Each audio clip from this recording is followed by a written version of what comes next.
E mali e lava le tala le ia Yesu. Le tala ilona lofa, le tala ilona maliu. Osana pepese, faali le tala le lei. Ia pepese osana ya Yesu Keriso, oe wafio mai nei. Talofa ie ua malaia, o ai ua lailea mea. O atu outou inu uma, e ana whapea ua lelei. Osana pepese, faali lea tala lelei. Ia pepese osana ya Yesu Keriso oe, wafio mai nei. Ia leto ia se fafiti ile olo obala au mai. Tulai e avele tala ua maua e oia Yesu. Osana pepese, faali lea tala lelei. Ia pepese outo ia Yesu Keriso oe, wafio mai nei. O isi mamoe e au mai, ele oile nei lotoa. E fai mona so onu uma, ia tasile lafu mamoe. Osana pepese, faali lea tala lelei. Ia pepese osana ya Yesu Keriso, oe wafio mai nei. Le nei ia leto e faafiti, ia faile fe au mo Yesu.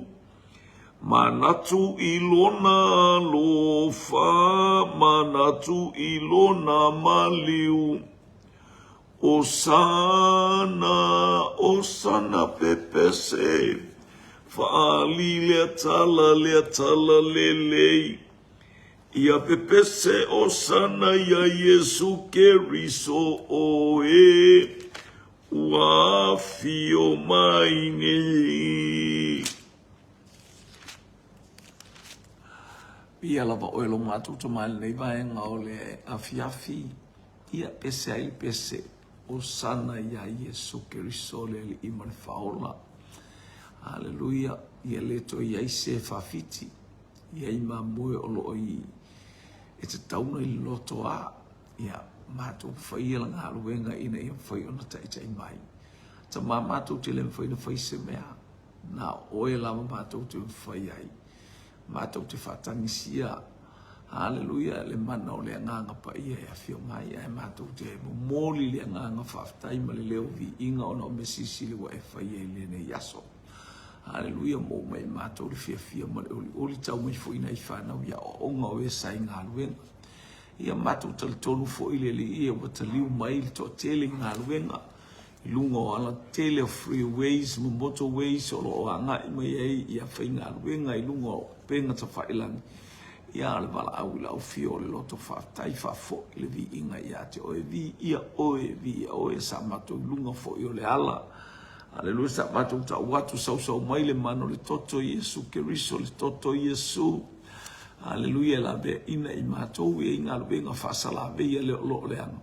A o le toto lavo Yesu Keriso lo mato manualo. Wo umel ne ia fiafi e pese ai le pese oi. Aleluia. E vi e osana faali lea tala le lei. Haleluya, le tala ilona alofa le tala ilona mali oka. Vi ia oe lo matu ta mai le ngate lo matu faali le tala ilo alofa. Haleluya, na faali tino ilo maliu lunga o le sa tauro le o le tausanga o le taulanga e tasi ai afe. Ia fo ia tu ia te oe le atua o mātou loto. Ha balovi inga e fo ia tu le ia te ua na o oe lava etu. Ia mātou wala au i lau fio, ia ilo wanga leima le pa ia lau fio. So le mātou wha aia fo inu o penga ta whaila ni lo nuku le ie, mātou wala au fo i le ie i lo watu nuku matulanga umai pe ona ie o la mātou te talo, ma la mātou wala au, mātou te mantua i Yerusalema. Mātou te mantua Israelu le pāwhara ia matua ta lepe ngā luenga whaasala be ia leo lolea. Leisi me mātou te pole, mātou ori fia mtapua i a te oe, aleluia. Ole mana mau fofonga le li ole pelu mamai. Ia tuatu ia te oe le bi inga le wha manu ma le wha anetanga. Ona o Yesu, amene, amene, amene. Ia vi ia le tuan le vai ngore fiafi, tato mo mai ole toe a fiafi, fo ile ole le vai aso e a ngai e ton tato por kala me taulanga fiafi. Ia, vi ia le atua, ia le ole awina atu le lo tato por kala me taulanga fiafi. Ia le wanga ia toi ile. Haleluia. Ile mata upu lea eivol tu se Ioane ilo mata upu iwa.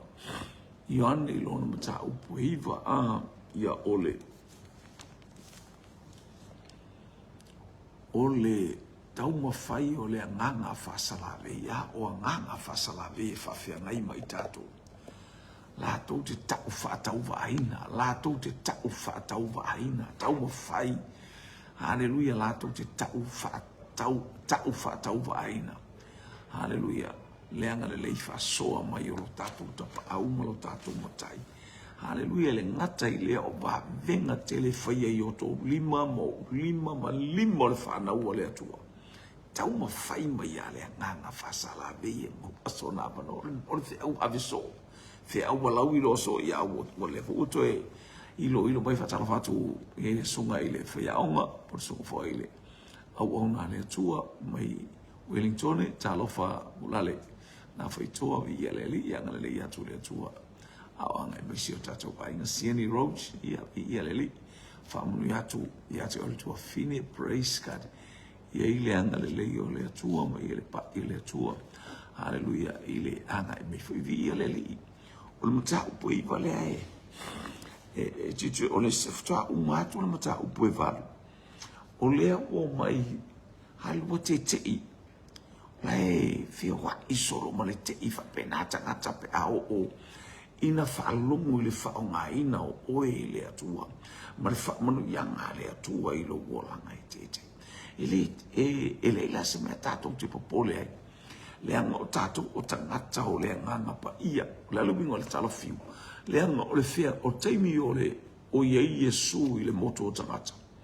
Ele i whalauti, ele i eisea ngapa ia. Le fo i tātou te whaalongo i le mata upu e fitu le no o watuai, i le mata upu e fitu no o watuai, le fo i taunga e tafe mai vai e tele. Olo pe auto whatua tua mai e tafe mai vai e tele to tonu i a te auto. Ne tala noa ngai leo so. A o tātou. So, wa tātou wina meia.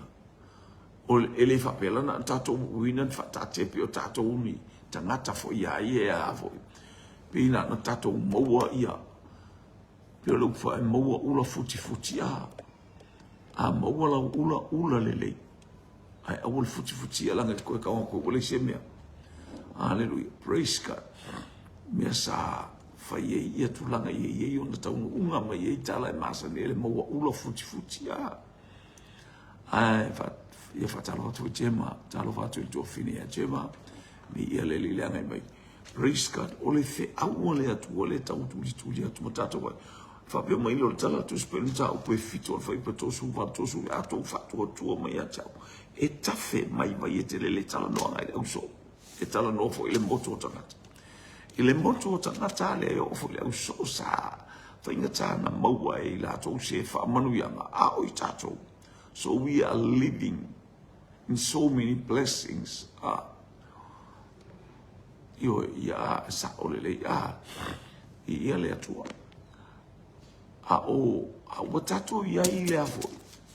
ua tatou ia ile fa'asoaina o le upu le atu ona o mai la ia lea agaga paia galele le ua mai lea o te fiatalanoa atu ai i le taimi o le au so'o ma le taimi o le au o le feagaiga atu ai ma le au ma taimi o Iesu e leisi agaga paia sa ia le agaga paia ua ia Iesu o le fa'aogāina e tagata e le'i releasinga Iesu le agaga paia te ivaga na fatu o Iesu o mai o e tala i vai panga le kangaka i ngō mai lo le o e ka i aku le apito ma le apito e whaatai te hinto o e tala noa mo e amatan tala i te ito lua papena le wingo le o mai lo i tau noa Iesu praise God le o tala noa Iesu anga i leo langa pe pelo o le mamole i leo langa pe pelo o tangata ma le tau whaatoso ino le pelo whatu Iesu o le tota mar ti Apolo na ti Apolo e whaia na me mata maa pe lapo atua tele i lewa pena nei whaina wape amatala pelo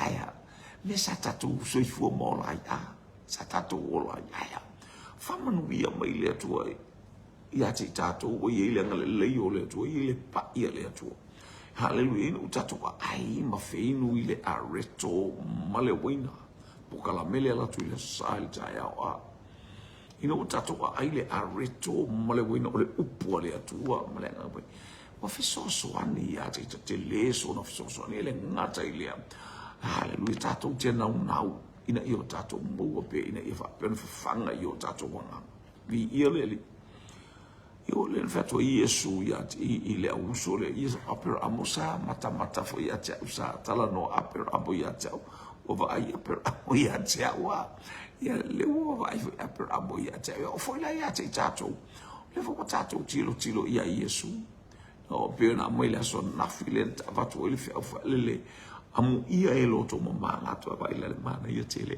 o mama o tato blu so ki nga kau mangi me whainga kai ko kou wangi me whisopo ai ai mama lau sila malau e whainga o fia ia te oi e whainga ngai alo ese whainga ngai sola ese ai hale ta e alo ese ai ua e te praise ka e whapena Iesu te leo te mitau blanga atu i mama ia te iwai o leise Iesu whapena wai tato wai mai tuuna mea ua tato te e tato wo ese ele va pe tato sola ese no o tato te fa feto ia winga martala le tato te vai almena e silio no mata ngofi haleluia le ai maselima pala na o ia Yesu lo vaina fa pera oi fa pena fa tanga ingo tato te folo le tala le tu le selima pala o ia tu e pol me folo le tala le tu ole sau mai le toto le tamai mamoi lave ina i tatou e angelu mai le langi ma mea uma sau le ala sau van ia vi ia le lima mea uma tatou i fa manu yanga le atu ia le na o mai lola ia le ilalo le mele le ua mai ia le ua mai ni le au haleluia o le fa pupula ina wa tili ina tele haleluia wati le ina tele fa manu yanga e fa ai e va benga wana o le loto tinga o le loto tilo e mea uma lava e te faia e haleluia e fa le anga i lista ngata maula ngona e tau fai fato i lalo i tangata haleluia praise ka na o manu wia me maua le tangata le talo aya ao mai tātou pe aleanga o tātou loto. Nā ole whaia ina. Tātou te le moe le. Eise alanga le tātou te moe whaia ina ole. Hallelujah, ole taua whaaleanga. Le moe le kaka. Eise alanga la whaia. E tau mo whai mai ai whai se mea. Le mea whaale tonu ia te oi ia whaia ina. Ti ngana wa ia tu le manu malo wa tilo ia i mata aya.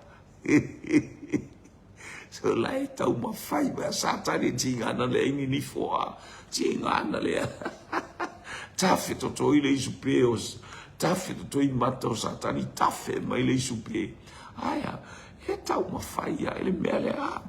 Ua maliwane o ia, ua sila fia tangata ua tau waso. Talu ina whanau mai. Whanau mai a tangata tau waso. Ona fisili mai lea ona soo ia te ia uwhapea mai rapi. Po ai ea na ngasala, po o ia nei, po ona mātua. Ina ua whanau mai o ia. O tau waso. Leo le fisili mana ia le fisili lau soo a. E se mana ia whatupu manatu mu whatupu. Hallelujah.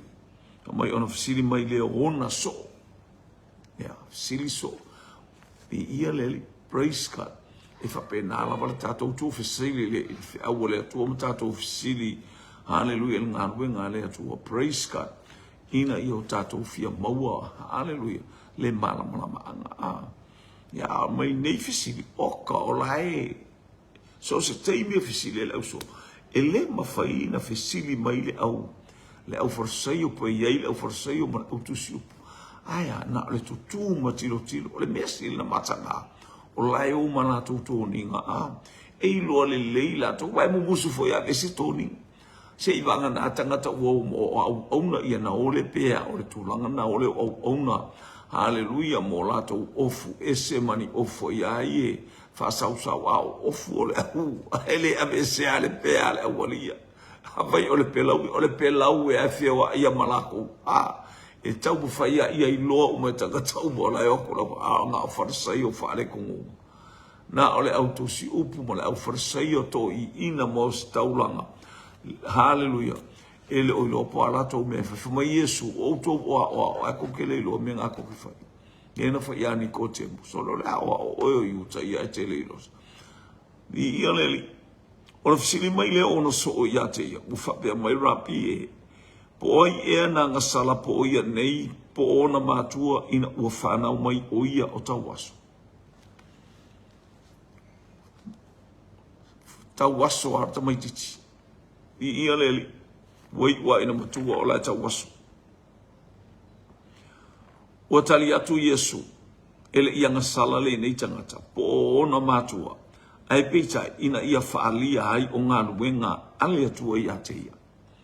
Sila mana ia praise God orang ngalwe ngale atua tau tova ai ai e faali le tangata le ele isi sinanga sala o le atua ana umu il tamu titi tau waso na whana umu ia tamu titi tau waso ai ia faali ai ngalwe praise God hallelujah tau lia le tamu titi whana umu ina wa e po miscarry e le whaongare upu lea whamolmole ia le atua e whanau mai I lontina waru alu le voli si pai ka mai lo le porsa wapa tonu le mele whasanga to I mata a le tau wasola ia pe whale tonu ai o na fōlinga mo na ngutu te le tamaiti o me usipa ngutu ua pio isu ia whenawa e te tilo e to te le o whanau e mafua I te a ia na le sime ua po e tamalo le mana vole whawhine le itatu watu amale po pe ia wapena o me uwa pena o tatou malama lama I mafua anga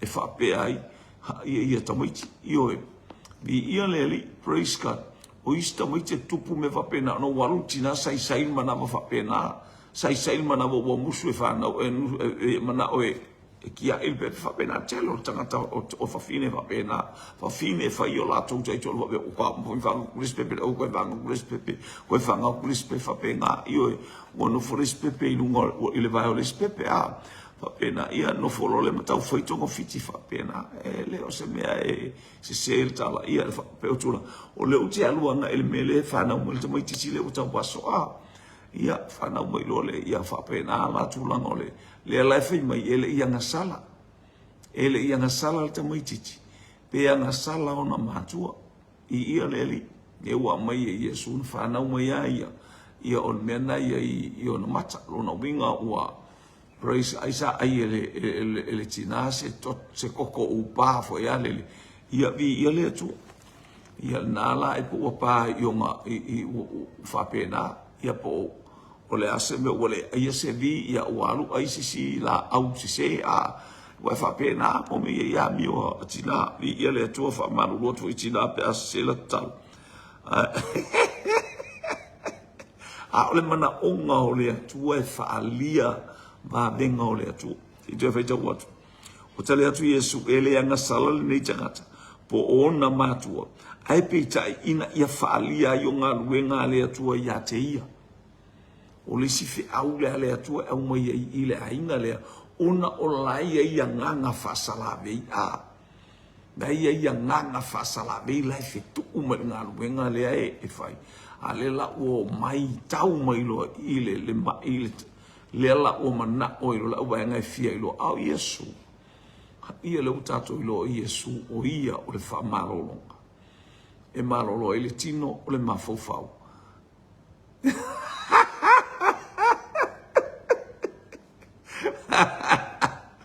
Ele se fuga sasala, ele se fuga sango. Ele po ua tato ua ai sango ia sango o onga. Le sau sol kengele manga supo a. Ia sau tenele malanga supo mai kukuila.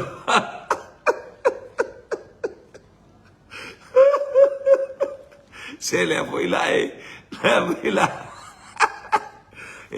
se le mana ia o le fe au le atua. E se le mana ia o le tatou talo tatou whalonga o mea te tupu satu tupu ma me tatou te wala o mea na tatewe atu e tele in whapena. A lea o le mana onga le e te ilona ia te o le whamalolonga. E te ilona ia te o le whamalolonga. Aisia, lenga o tatou talia Yesu. O mea umana whaia Yesu, fa mai o mai e o. O mai e o e o. O mai e o tālai. O mai e o e tālai. Whainu uma maso. Ioi. Papa tiso atu sua forta ma. Le alo male nganga pa. Ia fuero fatu le la o umantafa ba Yesu e o e tālai. Papa tiso ile nganga pa ia lele au mai e Yesu le nganga pa ia le la fato afatino ile taimi o tatou ma le taimi na li lingi foi i lunga le au so ia ma oe ma oka se tupulanga ina alo fangia io oka se tupulanga o famanu yanga a blessed generation di ia le atua lo io lunga io tatou lunga la morte e fai tala Yesu ale au mai le nganga pa ia le la fatu afai mai e lo le tala a luka i le tusia ngaluenga ma ta mo mo fa i po van e maua e o to le mana pe afi o i fo le nganga pai e fai o to ma mori mau ia le fa maua le ta u te fatali la ile mana le sa ta to lo tu fo ia ta to te le lo ale mana le pensa fa ta i ta te le i lo se me fa pe ta te le a wata fai tau le afionga le atua ma mo moli mai ai ele nganga pa ia. Hale ele atua la na whamalolo tino le mafofo mo tato wanganga. Ua tato matala o tato loto, wata tala o tato loto.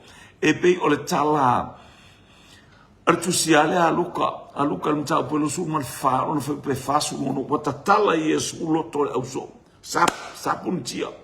Saba uia ele mea le tele ina fe mea e la uso fe musua i po i kai o hai a fa pena o ia pete e ina wata tala Yesu tu sina luka nta po lo so fa tau mo fa fasu lima sa no fasu lima su e te va aia ile mata utia male ano fo mina wata tala Yesu loto le uso ya sa pongi sa fe wa i pongi sa le ai fe me Yesu o ia o le malama nga lue manu o au o le mana onga leo Yesu no nofo ma le nganga pa ia tato nga lue wa o mai le po ele to nga lue le fa tsa ele nga lue nga fa le po o tato pe po mi sa le po pe o ia ile nganga pa ia tato te saba vali ai le malama ma le oloa ma tamao a inga o le atua vi ia le o fa ia tu ia e faali ai le mamalu ma mea le va venga o le atua foi pule fa hallelujah praise God vai pe tolu hallelujah pe tai ina ia faali ai nga luenga ale atua ia te ia let atia let o tele tangata eu tafta feoki o kafkafa mamai ko ina mai ese hallelujah ola e kala mai o le manguia mai la manguia mai le lako uanga mai matua eva ai atua le matua o tina tangata o le oki o le anganga. Kei loa I mea, kei lo le kaukala, kei loa I mea uma vai teiva ai o lo o e tilo I le oti. O lo manga o mia o ke whakua le oki ngā. Te le toi whatua mingi o ki wharekingo. Aore mana onga ia e whatua mai le oti. Whaale anganga. Le anga o oe o le tangata o le anganga. Tautala I le manu malo. Tautala I le mautinoa. Tautala I le iloa lelei. Tautala I le whatua to stand with the anointing of the Holy Spirit. Vi ia lele. Tele o le maua nganga. Io au tuai le lokua. Ina ile uso ile angelu tau. Oka. Ke manga ko o ke vai ele si uso ngal angelu kau. A e fai le tala le angelu tau. A o aso nai le I no fo le angelu tau ma. Ma si ono fare tua. Walu la le angelu tau muli le lotua. Ile lotu le a lono fare tua a. Io e si ia tuona lima e vai mai fafo. O atu ana tama Yesu e mai ia. E ako e pu e mai ia. Pe o le pu e ngau Yesu pe a o ia alu Yesu e atu ana uso e pu e. Fa pena o ke aka pe au fa longo le kala le angelu tau. Te ilo la o le uso le angelu tau. Ngau kwa oki. O se o mea oki o long kama. Sole. Ake ilo la o te ilo la o le uso le angelu tau. Kama fukai maftu oka. Sole o sana bea fia sana bea ori. Hana hoti atu lai oki aku mariki ngā. Mo whaatalo whail whanam. Ne whaftai au wala le atua. Lo ina le ainga le lo te fia muli maui atu au wale tatou te leo te lo mole ngā luenga a le uso au. Oka vi ia le atua. Praise God.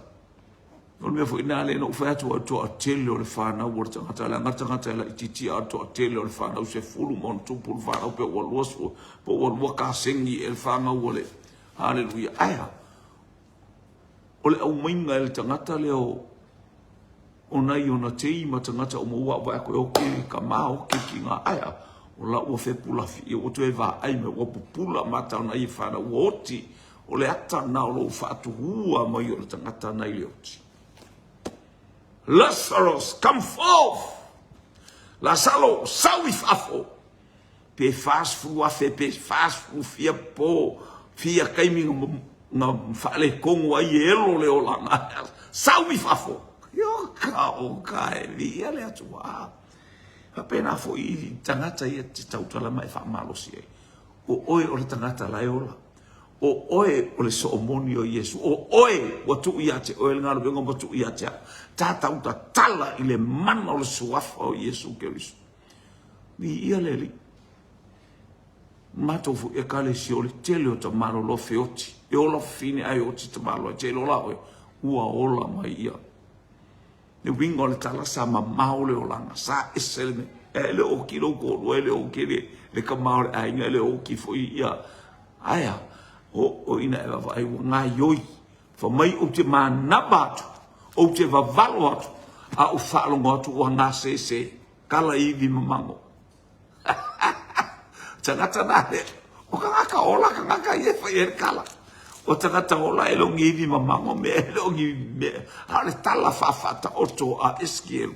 Mane mea nai loa mane whaalinga nai loa e Eskiel. Mai e maa navato mai ai ua umana wawalo. Ia ua sima paki oso.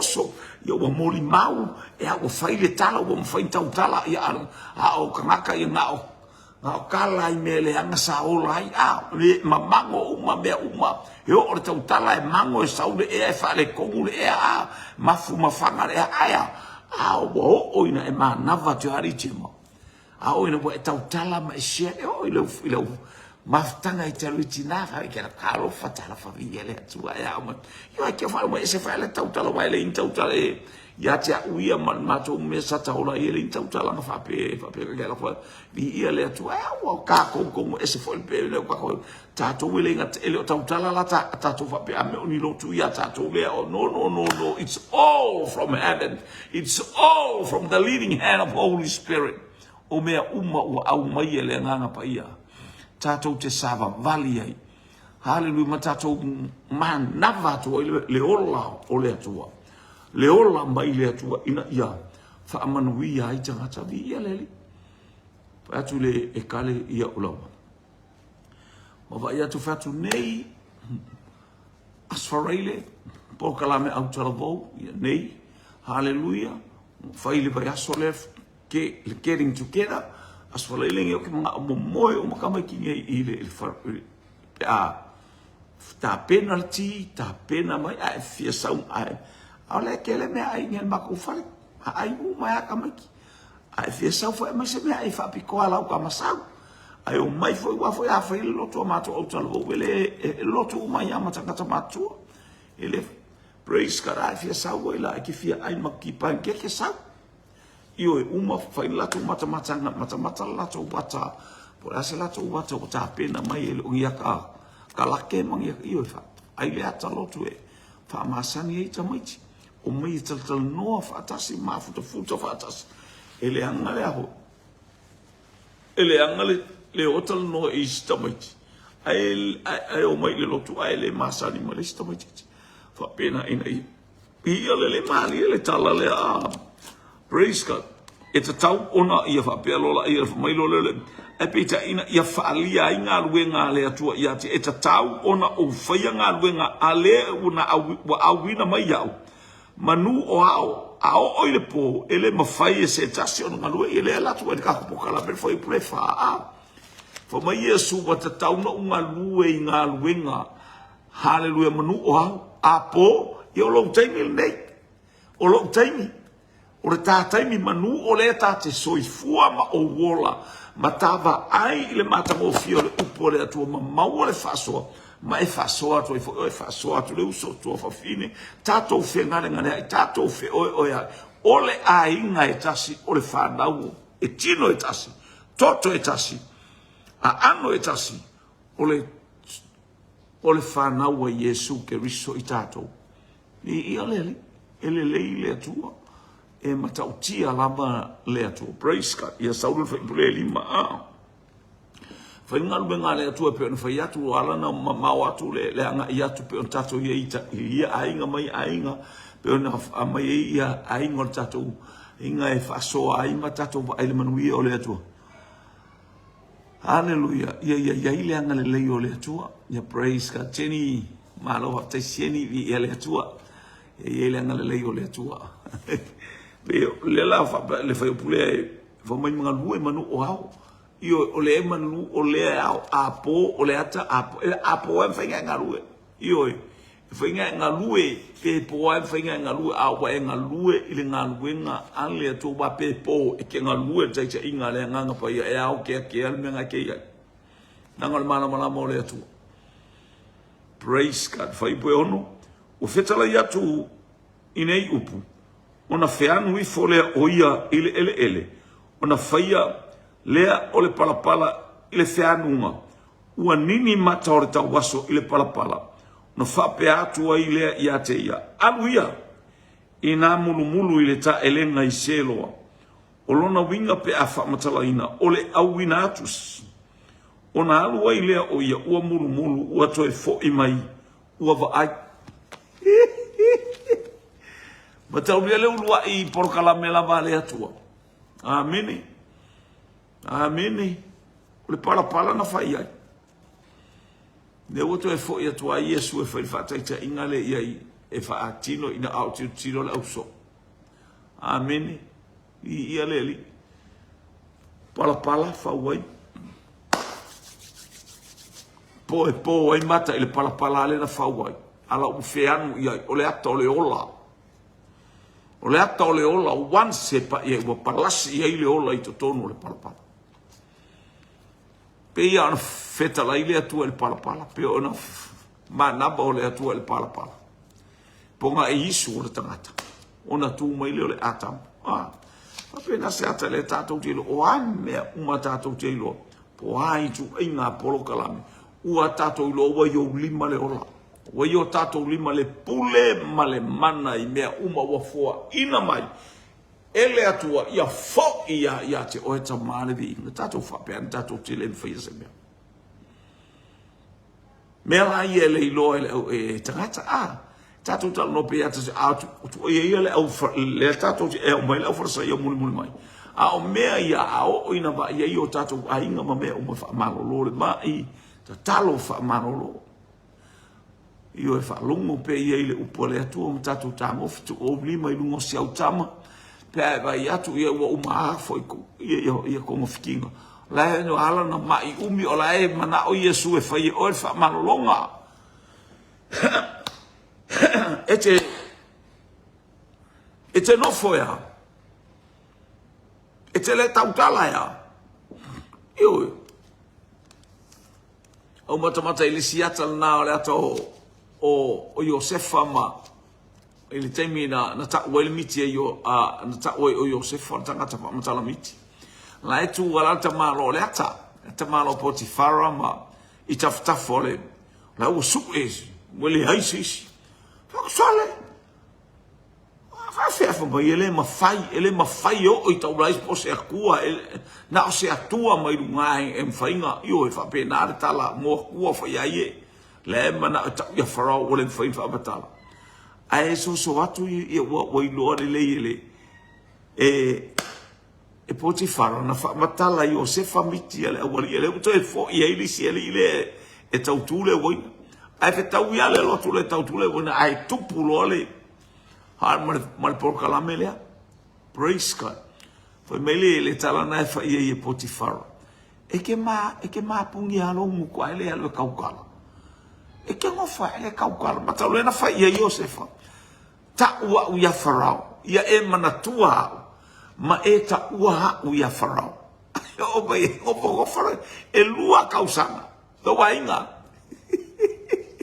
petele ta ua tanga ta fa mele le na e sila fia ele atua ia ile aso e tula mai e sila fia ele atua takata e tele ta ua ya farao ala e sila fia ele atua e ta ua ele atua ala ina ta ua ele atua praise God ale mana onga hallelujah ia e fai fia ule pe tele ta ua ala e sila fia lele ele atua ua ile vanga ala bewa ele ua maua rol manuia ia lea ua wale praise God wale mawhai ona manatua tangata na manuia ai sauno wha o ngai nei apia ai le anti fai mea uma o manguia lea onga alu ingi usila ai ke ua po le ase kala e whai aku fubor whanga o le anti oi vale oso fai mea le sese fai le anti palau vale le anti fai mea le anga le anti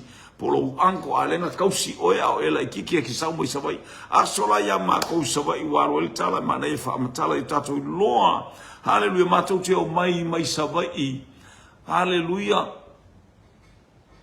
amatano sau te o mai i poru nei le fitus furu todo e o mai le va tu lo lava ke pua i mai wa foi fako a olingi va abe la umu e abe tu ilalo le ana le ba wo o fo i muri fonu e tau fa atali la umu wa kusia yalo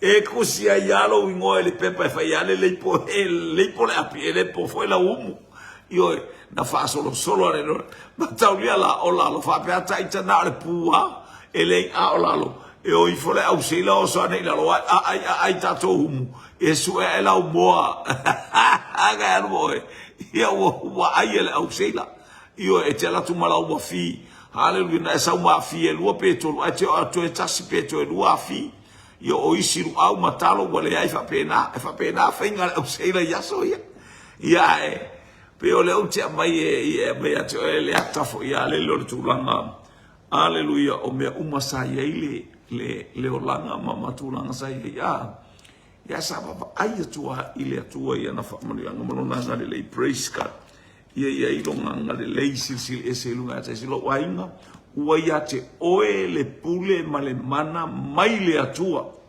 alu mai sabali mai tatua ia te o le pule male mana mai le atua praise God e fetu uia nganga o fo ima praise God e o fo ima i tatou te tango fie e fai e le tatou praise God ia e o fo i vai bi ia le atua mo vai le mo la au ia fa pena e te tatalo i le atua ai au ia te e fore pule mana fa malolo kama ia e ala fo ina mai umi la utama ona o ale lu wale nga ale mana ole atu tangu se na lo le wa alu farba alu foi kalabai ke le kai ia tangu e foi se ia bial dai lo fa atua i le fa malolo nga le atua na yo li mal fa malolo nga le atua le ia te tato onini le pala mata o tamaloa wa alu ta ele se lo tuli lo ta ele Haleluia, ole ata ole upu ole atua se loa. Ole ata ole vai, lea, ole upu lea le atua. Haleluia, wa ta ele ai to e whaamamai lo tangata. Whaamamai o mata e foi mai. Ia e foi mai le ingoa whalongo. Ona whai ane lea o na tua. Ona whai ane lea. O e na tua o imaia. Ma e na mua i loa o ia ina o tau waso. Ele o ia ele nei sa nofo maole atu imia. Ia longa winga sa pekata malo sa aisi ka malo a. Mua tilo utua o ime wa tutupu. Me o va aia. Haleluia. Lea wa mua fesili o utua o ekele e mua na e talai i utaya. Yerusalema i utaya. E o la Samaria e o lava i tulu ingo le lolang. O lau tala inga le o fai. I o le wha malolonga le o fai.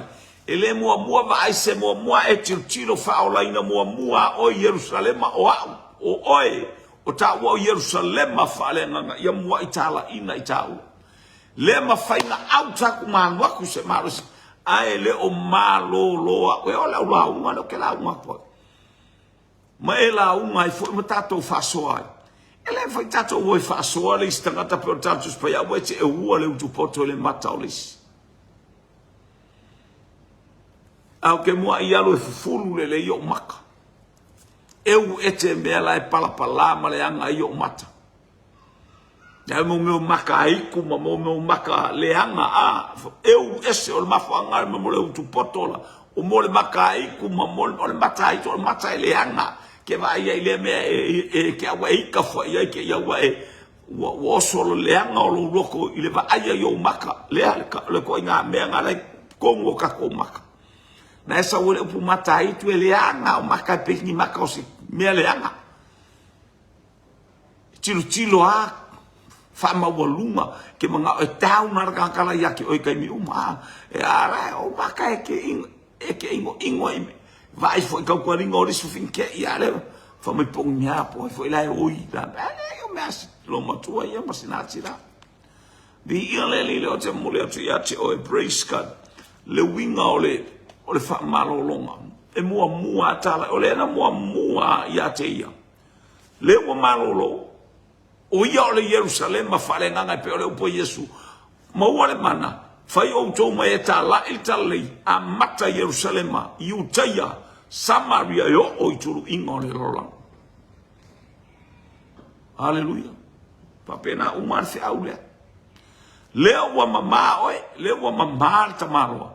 Lele wa mua al watu o tangata langa le kwa oi. Sole. Vale kanga karea. No le pe yar to ai ngo to oi. E bala mtale o afa ya me afa. Kau lui kau se ka la ka. Kau la kui ya. Usoi la pese ia la koilo e atu su la pese luman portito api o me leo faini yasu ia le li tangata o istangata ele ta waso istangata ele le anga ulu ya wa fa le anga o la to ulu e la to o no le se me ia ele se me ta to te pula paule me ta to te wa ta to lo le leile me o le fa malolonga a mata ya te au le wa la ko le kwa oi fisiri o ka le ka moa o karakala moa sole pesa o vai sole e ki ale sa ola wo lo ka ka kumwa i lo le yo foringa e le fa benga fa nga o se masanga la ele lo ai e se masanga yo e le si ale ai ta waso liste kasi al fa nga wo ka marola e ka waso ale ka Aisi mea i ore por ki ko alau. E whafonga mai a. Ona whai ane leo na tua oi mai a. Le wa makarakala inga. Wa kei wa spaka kua oi. Aisia wa te i le matautia. Po mai a.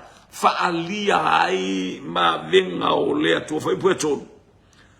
Po ona matua po o ai o atali atu Yesu. Ele ianga sala le nei tangata. Po ona matua. Ai peitai ina ia whaalia ai ngā ruenga. Lea. Leu whaalia ngā ruenga. O lea. Manuia oe. Ka kaunga manguia les kangakara i o kafkafa. Amene. Wa kia ruma mao e suen kangakara ia manguia mo moro korua. Manguia mo mo se ufanga. Manguia ia. Haleluia lo tua oe. Ke manguia lo kua oe. Lele wa kafe aku. Amene. Ele oia e ale nei sa nofo maole atu. Ona whaiane leo na tua oi. Oe na tua oi maia. Mai na mua i loa oia ina o tau aso. Ele oia ele nei praise God. Hallelujah.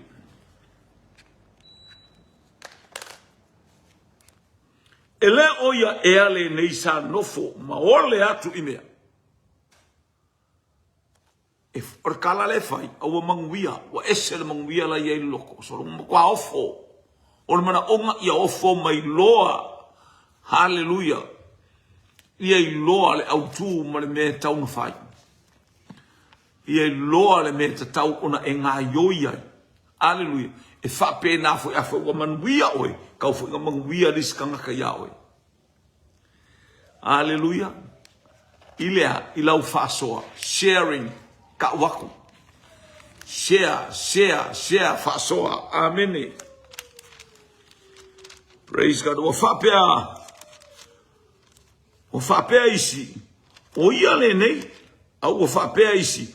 Ua fōlinga ia te ia kangakala ia ua SA.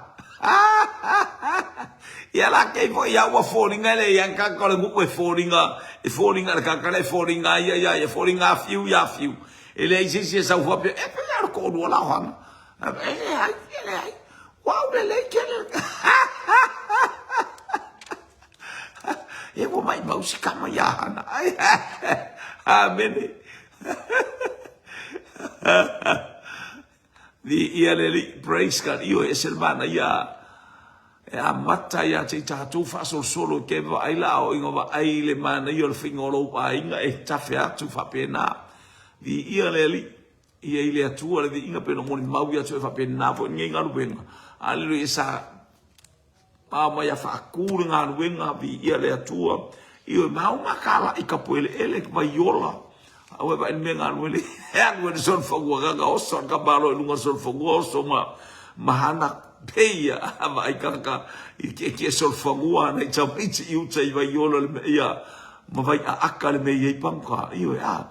Tu amata na amata injala I o mailoa ia ni ia le liva me tama amata na binga ia e kala I oiva ia aka ai fai ngai masavai ai fai ngai praise God ai fai nei ia piale le ngal binga le ma te ia nei ia le tu ia o bala le tu o me fai le tu ha vai ka ia na va pele ke sol fongo io ka me ia kwa nga o ka pu ele ngongo ai sol fangua ka ele le halia haleluya ava I bailar sama bagi aku oka pe ia ka ele mai ke pe nga o male vale le o mai kala ko va yola ko sa bari bari ko ai se lu ele lu hana se lu maulu ia maul pamka fai kala inga fa ese le bana ia ai sia ka kauma io ero e mo sai pipi na kala pe ia kala le ka io era mai io was sui foi la ka ia ele mo foi la tau te wa tasi le fa umai oile e ka se fa umai ol bella a ia le praise God ia le tua pe o le tato te e bato I nai tala nai onai paenga fa fa mala mati le tato tal no ati o ia le nei a o fa pe isi o folinga ia te ia la ke ia o foli mo te pe Ape saola o ai ape fapenga. Alai ite malangona e tangata sole. Praise God. Iyo kangaka. Iyo kangaka. Iya leli. Amen. Praise God. O fai mai. Wa ulama le nei ya lo ko le o fiuare sa. Safa umaya soia. Io vi ieleli eselemana io tato vava yatu ile atu praise God man ona fai atu lea o ila atu yatia pena fa pefia ona fa pula ina o mata ia le la ofisiri kangaka ia le ofisiri tangata ia pena fa fena fa pula ona mata io wa fo fia mau fo elako vi ieleli fa penga fo ina io tato ainga haleluya o fo ina manuia ila atu fa penga ka sole wasui ale kamara le lo fa pula o mata la wo pula maka e wasui ia le fainga o le olanga o ila utala e o ia ngaruenga e fai o lo io wa amatana e fia e talia fo o kele fo ina ika pe ala ko ngaka ba ko mo se wo fia tangata wo fia e talanoa e fai se ai mo tangata ia peche fu wa bala au kako o fra inga kako festa tu ipuki kako ingi oi ya o kele le mau fra inga ingi sila ke ia alfa le singa wa ko wafe ko ai ia po mata tele lo ni fra inga tele ya se aleluya ya o tele o fale fai ave me ai no ole vai se be se paka e fai se tau singa ole me ai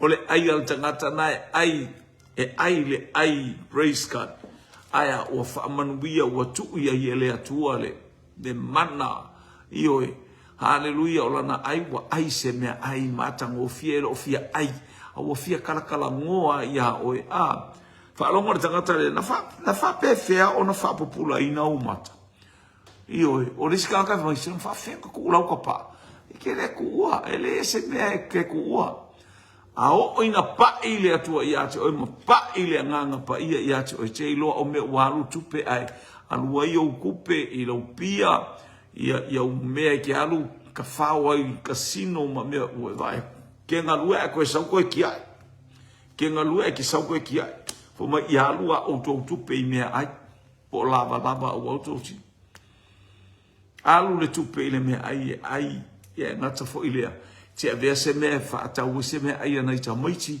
pe alu le kele ia e alu ato ia te toi no fo matia le ka ke pongi sai e sauti apolo mai ho se ko kongi ko ku ia ile si se laure inga ia alu le masingi io ka masingi vo euskaria io ka masingi ni Amerika Samoa io ka masingi ai saka la ku fo faile me o me vai o le TAP ya napa coming up tia kamsa Rolando is coming up Rolando ya le algo nguko kanga io neli o la ina hallelujah le banuia le to le la ka ko o bai ngai kanga fa fen fa pulong te wo baba ai wo manga nga ka ia ke oe mo lo wolanga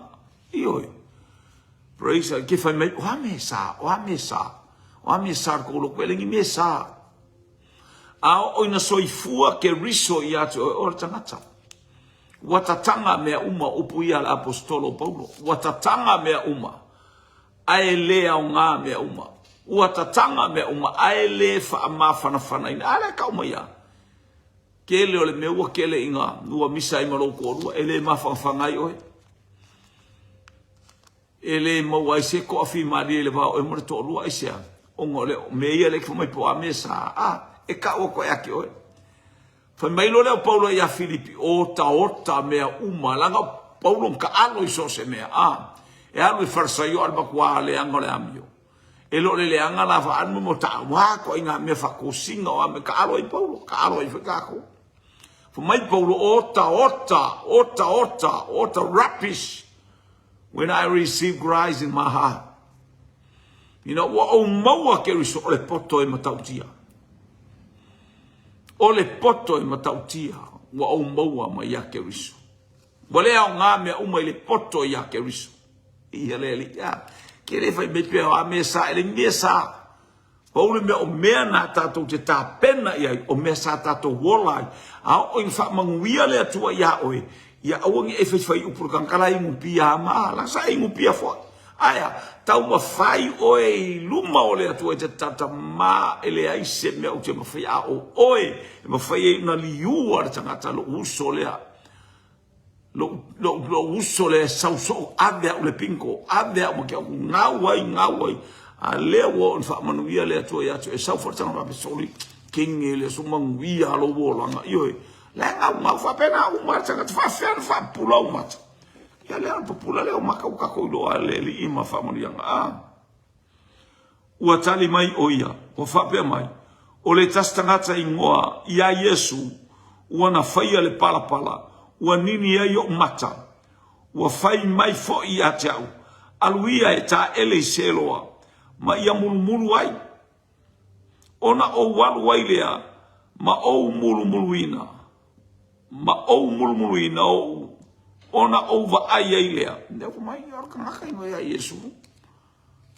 Nga paanga o makasa wapo o makai palapala. Sore ke le mera kau waso asa uko e ngingi palapala.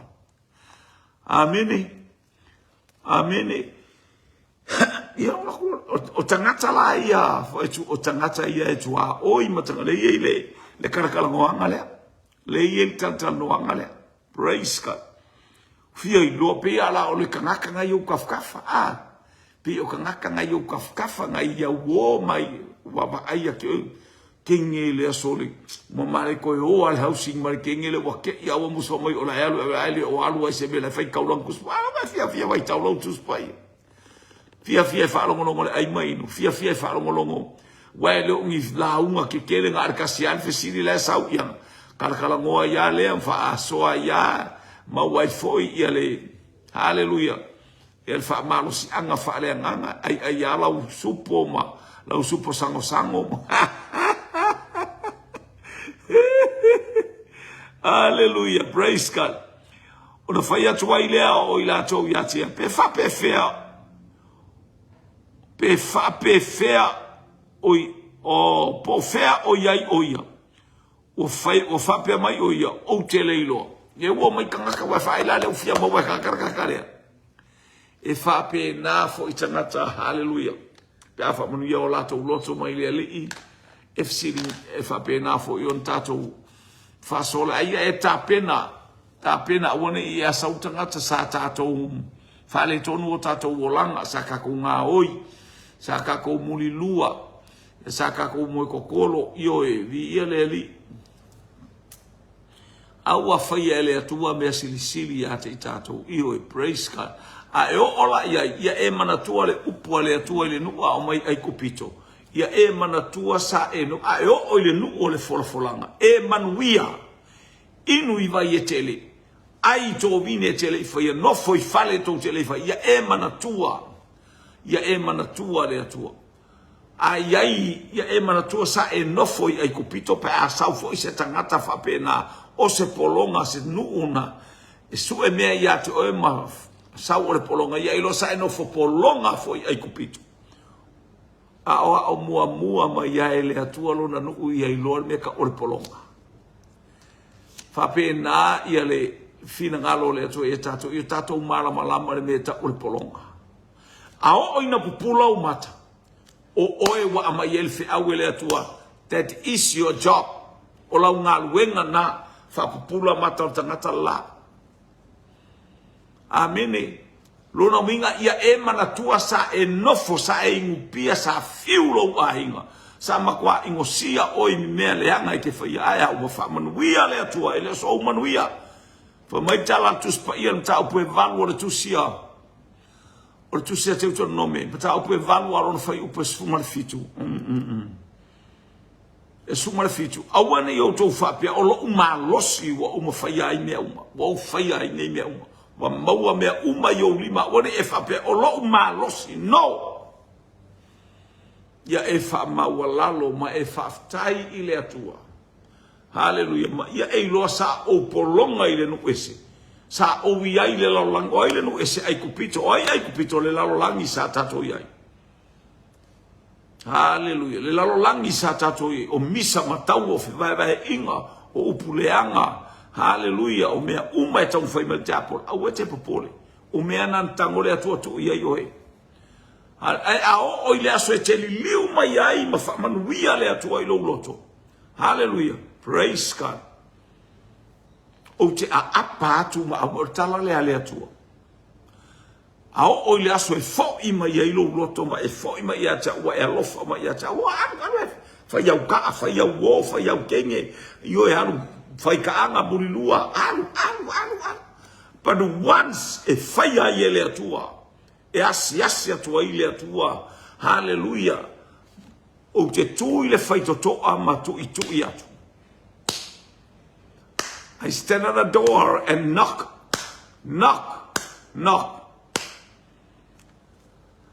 Talofa i le tina mai Seattle, o te lo wala tatu.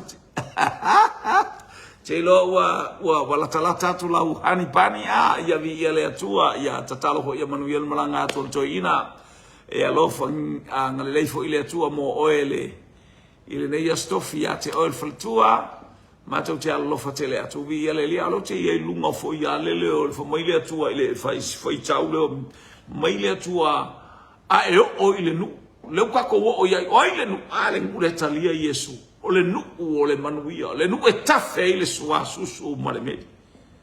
Aleluia, tatou te vai fo ile nu na o ile le nu o le nu o le folfolanga ele mangi susu mangi meli nga o kaua mamisa same as us tu sama tatou aya wa tatou maua le file mu le susu ma le meli o famanu yanga le atua yala le wa ina mai ele nganga pa ia o ke riso Yesu o le suafa o le whaolota. Tatou te ola i tono whainga ta o taua le tatou te taua. We are in a battlefield. Hallelujah. O tatou o tangata tau o le malo le atua. Praise God. Tau mai Israel le whi tatou te tau. Ana nein wha mai e tala al tamaloa o Benjamin Netanyahu. Hallelujah. Nga si mai e le maulea o le aso e hallelujah tawai o tau sanga o mele mai fa le aso e fana wai mo le aso o tia le aso e fa pena aso e toto mo le aso e lia ino le aso e misa ai mo le o mai te mi o tawa o mai te mi tawai mi ia le fa tau te tau. So we are in a battlefield. Hallelujah. Ai tatou te le tau fa le tino fusu aya tatou te tau whare nganga. O a taua, me o tatou wa ai e lunga, o kangi me lunga muspepa ma, aya, ta taloa o e tuspa ia, ana pongi ma ai i le atua. E manuia lo soifua malo nganga. Bi ia le atua. Praise God. Fama leo yes, le tala na ile, awane e whapea o maua me i o rima. Famaile te no me valu foi pasu fitu awane yo tatou fapeane o le malosio lima o mawai nei me mala ufa na malo ainga malo tolua no analesia no Jehova na ya tatou te le mafia se me abele vi inga ile atua abele fa manu ile atua ya vi ia le atua. Praise God. Hallelujah. Ia o na fai atu o lea o ila tau i ati e po fea o iai o ia. Ua whapea mai o ia o te leiloa i oe. O le ngā ruenga lea nganga pa ia le ati i tātou. E ke le fai whela i raka ngā whela i le lokurunga. E ke le aluka u iesko u loku. Ke la le lokunga e ke loku ai whele. Alu ia Yesu au e te alu i le lotu. Alu ia Yesu. Alu ia Yesu ai au e te alu i le lotu. I ia le li. Anga menan masani el nu le vivi i ala ko le farsa. Wafo o tapu inga umai fai il farsan fai Solomona. Ea. Saulo le atua kalepe ila lo farsa. Aya. Aya li mai farsa wa susungu pala ila lo. E tangata. Iwe fa pena fo i farsa ia kau ke ola. Awe te alu il farsa. O oe o le farsa ia fio tu mawaile atua. Le farsa le fa maile atua hale lo e paule tangata o te fia vaai ai o le tangata e wha mawalalo ma le loto tinga. O a mea uwa atu le ngasu ma le a mea uma wha mawalalo pea ma vaai i le atua. O le atua e momoli i ai tinga. O le atua e momoli i ai mea uma. Ina ia pai ma ia te oe. Pai ma ia te au. Wha manuia ai le atua. Praise God. Le ua manuia le tangata. Le ua manuia lona ainga. Ai au na tua o ia ua mau sisili o na tua o i po fea i e kangaka a. Mau tere i lo po fea i ai. Pape nan fea te ate. Tātou tele i lo ale mea ua i ai. Vi ia le li praise God. Aftai te mamon tusi. Mo. Aftai vi ia le atua mo le singa mea tātou mau vi ia le li. Pau tangata o te fia vaai o tangata wha maulalo ono sumare ono tu se Isaia wha ipu e lua. Na an wha ipu lea e ono sumare ono wha ipu e lua ma le wha ilaunga e toru na iai tau sanga me tupu ai ma me e o mai ia teimi e tau ai taua wha pe nā whasioti ai ma teimi wha ola ai leo tau tala mai e le tangata o Israel le taitai o Israel o mai teimi. Wa tato ia le taua, yes, we are in a battlefield. Wa taua, o la tau ia le taua la tino la tau e oe pen whamai tuspai ko ke wa ai. Ia ai e Jerusalem ma manu umatua oi. Hallelujah. Da ko ke si o mia Jerusalem. Aya. Aya tato, si o mia fo ka ko e awa. Ale taua, nganga fasa la vei. Oso mai le fa opunga, oso mai le kala vai. En one Facebook, oso le. Ia le atua. Praise God, mai mapanga e se mea vi ia le tua e te fia matamata i nunga le Facebook fa inga ia fa ingo fia inga arul pokala melea. Wela ngai le whaino ula unga tu ia o Australia o New Zealand pe na iel ne ia fia. Ai va e ui lapa la ina whainga tā le va ai atu ma tu tau watu ele va ai tau ia. O fa pe na le tūlanga le tau le tātou te ina e tau te le wharatino. Tu atu i le atua e whaamanuia. Hallelujah mea uma o anga i elfana o le atua. Via le li ne iafiafu. Praise God. Ia ilanga le o le atua te loa le atua e anga i atu tatou sa vali. Hallelujah ma tatou tilo pea. Hallelujah. E la tatou o atu i wharasaio.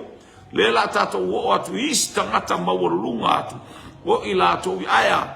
Whaaftai. O le la tatou atu i tangata i a fi nau mai. Aisea. Wa la tatou vai wa alu le tala inga arka ngaka mai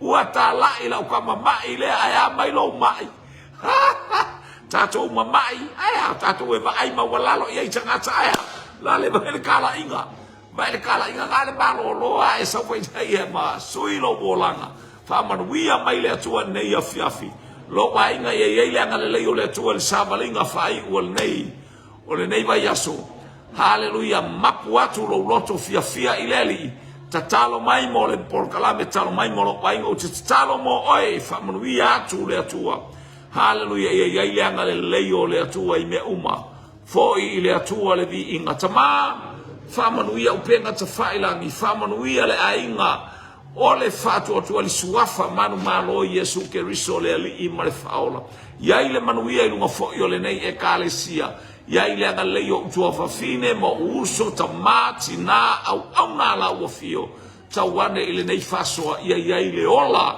ia i fa manu yanga ia ile fa unga le nganga pa ia tala ia ile fe awala utala lele ile mea ete fina ngalo ia to God be the glory, to God be the glory, to God be the glory in the mighty name of Jesus. After I tell you au na tau tua ia te oe mare nganga wha maulalo. Ona oi, Yesu. Amen, amen, amen.